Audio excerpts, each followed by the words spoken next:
கர்த்தருடைய பரிசுத்த நாமத்துக்கே மகிமை உண்டாவதாக. இன்றைக்கி கூட ஆதியாகமம் 44ஆம் அதிகாரத்தை பார்க்க போகிறோம். இந்த அதிகாரத்தில் யூதாவினுடைய மன்றாட்டு, இது ஒரு இருதயத்தையே உணர்வு பூர்வமாக தொடக்கூடிய ஒரு மன்றாட்டாக இருக்குது. அதை பற்றி தான் நம்ம இப்போ பார்க்க போகிறோம்.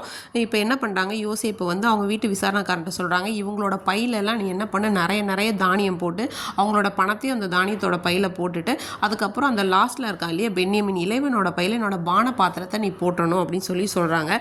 காலையில் என்ன பண்ணுறாங்கன்னா, அவங்க கழுதையெல்லாம் எடுத்துகிட்டு போக சொல்லி அனுப்பி விட்டுறாங்க. இவங்களும் போகிறாங்க. ஆனால் பட்டணத்தை தாண்டி போகிறதுக்குள்ளே இப்போ யோசேப்பு அவங்க வீட்டு விசாரணைக்காரன்கிட்ட சொல்கிறாரு, நீ போய் என்ன பண்ணுன்னா அவங்கள பின்தொடர்ந்து போய், நீங்கள் ஏன் இப்படி ஒரு காரியம் பண்ணி என்னோட எஜமான் பானம் பண்ணுகிற அந்த பான பாத்திரத்தை நீங்கள் ஏன் எடுத்துகிட்டு வந்தீங்க, இதெல்லாம் எங்களுக்கு தெரியாமல் போயிருமா, நீ சொல்லு அப்படின்னு சொல்கிறாங்க. அதே மாதிரி இவரும் சொல்கிறாரு. உடனே அவங்க எல்லா சகோதரர்களும் சொல்கிறாங்க, யாக்கோபுடைய மகன்கள் எல்லாரும் சொல்கிறாங்க, இப்படிப்பட்ட காரியத்தை நாங்கள் பண்ண மாட்டோம், இதுக்கும் எங்களுக்கும் ரொம்ப தூரம். அப்படி நாங்கள் பண்ணுறவங்களா இருந்தால் எங்களோட ஏற்கனவே கிடைச்ச பணத்தை கானான் தேசத்துலேருந்து ஏன் நாங்கள் இப்போ உங்களுக்கு கொண்டு வந்திருப்போம், அப்படிலாம் நாங்கள் பண்ண மாட்டோம், உங்கள் வீட்டிலேருந்து நாங்கள் எப்படி ஒரு வெள்ளி பொண்ணெல்லாம் நாங்கள் திருடி இருப்போம் அப்படின்னு சொல்கிறாங்க. இப்போவும் யார்கிட்ட அந்த பாத்திரம் காணப்படுதோ அவனை கொலை பண்ணி போட்டலாம், நாங்கள் எல்லாருமே உங்களுக்கு அடிமையாக இருப்போம் அப்படின்னு சொல்கிறாங்க. உடனே சரின்னு சொல்லி அப்படி எல்லாரும் வேகமாக செக் பண்ணும்போது பார்த்தா அதிர்ச்சிகரமாக பென்யமீனோட பையில் இந்த பான பாத்திரம் இருக்குது. அதை பார்த்த உடனே எல்லாருக்குமே ரொம்ப அதிர்ச்சி. ஏன்னா இதுக்கு முன்னாடி நிகழ்ந்த சம்பவம் உங்கள் எல்லாருக்குமே தெரியும் இல்லையா, அப்பா கிட்ட ரொம்ப கெஞ்சி மன்றாடி ரொம்ப சமாதானப்படுத்தி தான் கூட்டிகிட்டு வந்திருக்காங்க. எல்லாரும் வஸ்திரத்தை கிழிச்சு கொண்டு பயங்கரமாக இது பண்ணுறாங்க.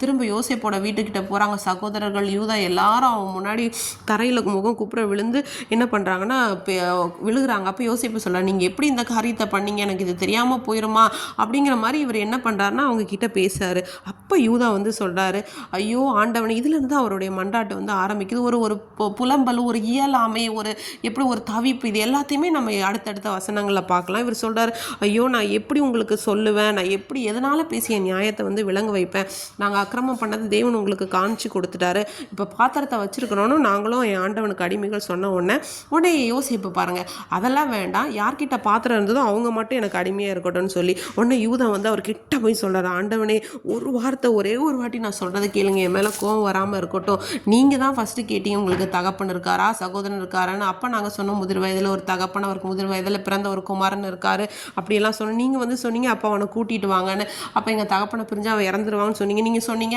இல்லை நீ கூட்டிகிட்டு வரலன்னா அவன் என் முகத்தை பார்க்க மாட்டேன். நீங்கள் அப்புறம் எங்கள் அப்பா கிட்ட பேசணும். எங்கள் அப்பாவுக்குமே ரொம்ப ஒரு சங்கடம் தான், இப்போ அவருக்கு இந்த பையனை விட்டால் வேறு பையன் இல்லைன்னா இவரோட சகோதரனும் இறந்து போயிட்டாரு, அதனால தான் இப்போ நான் இவங்களை கூட்டிகிட்டு போகலன்னு தெரிஞ்ச மாத்திரத்துலேயே அவரோட உயிர் போயிடும். அப்புறம் அவரோட நரமையில நாங்கள் வியாகுலத்தோட ஒரு துன்ப துக்கத்தோட தான் அவரை நாங்கள் இறக்கிறது மாதிரி இருக்கோம். ஏன்னா இவனோட ஜீவனும் அவரோட ஜீவனும் ஒன்றாக இருக்குது. இப்படி நான் கூட்டிகிட்டு வரலன்னா நான் உத்தரவாதி நான் சொல்லியிருக்கிறேன். அதனால் நீங்கள் தயவு செஞ்சு எங்கள் கூட போக விட மாதிரி நான் உங்களை மன்றாடுறேன்.